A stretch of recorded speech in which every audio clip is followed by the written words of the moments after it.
Malactu filɛbaga bɛɛ lajɛlen ni sɔgɔma. An bɛ arabadonya la septembre kalo tile 8 san 2021. Okumu kɔnɔna la Jonathan Ebele Goodluck n'o ye CEDEAO mɔgɔw ka médiateur bilalen ye ka na Mali la.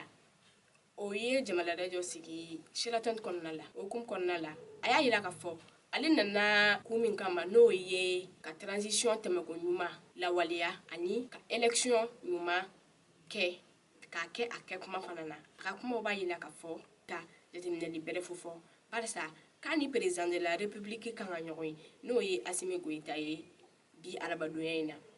O kɔfɛ jaabi min mana b'o la a b'o yira diɲɛmaa na ka yira na ka fɔ n'a sɔrɔ Mali bɛ se ka élection kɛ a kɛ kuma na yalima n'a sɔrɔ transition in fana kan ka continuer de. O mana bɔ yen nɔ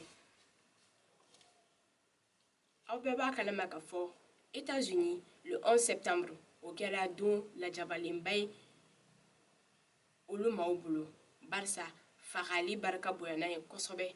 Terrorisme min n'a tɔgɔ Khalid Sheikh Mohammed n'o de kɛra ka ni mɔgɔfagawale ninnu lawaleya ale n'a nɔfɛmaw k'u jugera jugement min bin'u kan Guantanamo militaire fɛ o de ye ka fɔ k'u bɛ to kaso la fo ka taa se u saya ma. Au Conseil des malades de l'extérieur comme aw yɛrɛ kulo b'a la cogo min na o ye malien minnu bɛ kɔkan minnu ka sigili bɛnnen bɛ o yɔrɔ maaw ma. O kɔnɔna na u ka ɲɛma tun ye Abibu Sila ye.